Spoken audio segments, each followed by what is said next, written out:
Alright, unlike my cabin air filter video, I'm going to make this one as detailed as possible to change out these charcoal activated filters, because I have not seen a video on YouTube to do this.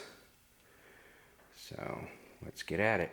Here we are with the access panels exposed, and so this one you push the locking tab back and then the door opens, and this one you push the locking tab forward and the door opens. So I need both hands, so I'm going to turn off the camera and remove those access panels.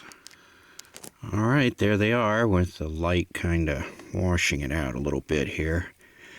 But you have your two filters exposed, and now I just want to make sure I keep the orientation correct. They're different filters, so I'll pull one out and then the other.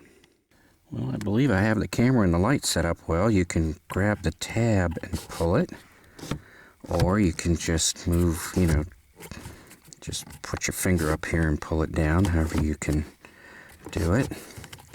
This one has free access. This one interferes a little bit with the paneling, which is no big deal.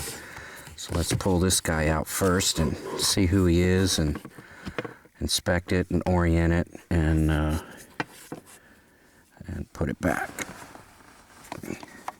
So actually I'm pretty happy with the condition. This is the outboard one. So it goes into the car with the rounded face facing forward, and then it just slides right up. I'm actually pretty happy with its condition. The activated charcoal might be a little bit consumed, but I'm going to put this one back in. So here's my new one. I'm going to hang on to that one for a little while. I've heard these cost hundreds of dollars. I paid like $65. I'll check on that and restate the cost here at the end of the video. So to reinstall the tabs on the bottom, that's one guide for you. So you can just have these tabs, they both go in the same direction, meaning that the little thumb hole would go towards the interior, and it just slides right back in, just like that. And the other one just slides right back out. Have a little bit of an interference here with the panel. So let me figure that out and I'll get back to you. To get the inboard one out, you just need to pull the panel down until there's enough clearance to just let it fall out. So that's all there is to it. It's a pretty flexible plastic. It's not hard and brittle, so it should be easy to get in and out. Alright, with this one I'm seeing quite a bit more soot or dirt. I don't know if it's the charcoal or whether it's just dirt over time, but since it's on the outside, I would suspect it's dirt. It only seems to be in that one spot.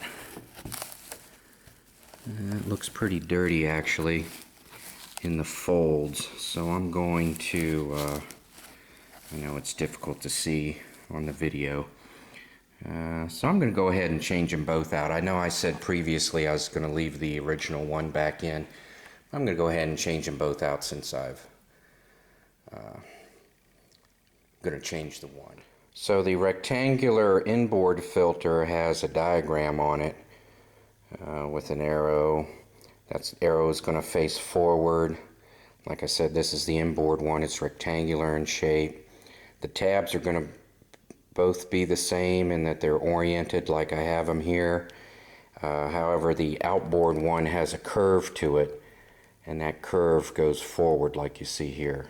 So there's only one way for them really to go in, so you shouldn't have too much trouble putting them back together. The only pain in the ass I see is having to pull this panel down enough to get clearance for the inboard filter right here to get that in there.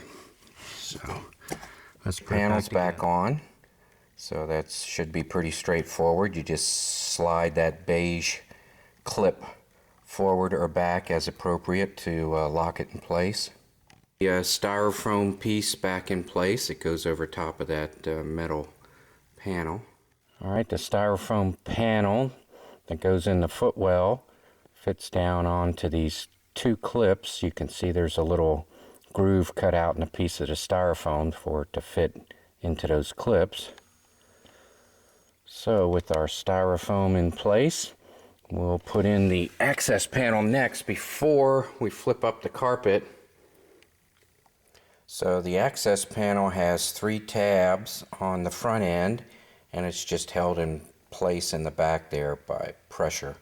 So we'll make sure those little tabs fit into the front panel that we had to pull out of the way for the inboard filter to get free. So we'll put the tongues into the tabs and then put 2 screws in to hold it, and we're done. So with the back panel in place, you just flip the carpeting up. The carpeting flipped up, and the wire hanging down is our interior light, so I'll put that back on. Then there's a couple of screws, and we're done. Alright, I took out 3 screws. It's a Phillips head and an 8mm, and it was really for the front panel. There was really nothing holding the back panel on except friction. So I'll just put these screws back in. Alright, the 2 hex head screws go on front, and the Phillips screw here, you can just leave that in. It really has nothing to do with the panel being allowed to be free and flexible. Hope this video helped. These charcoal activated cabin filters cost me $61 for both of them, and it took me about a half hour to put them in. Not a bad job.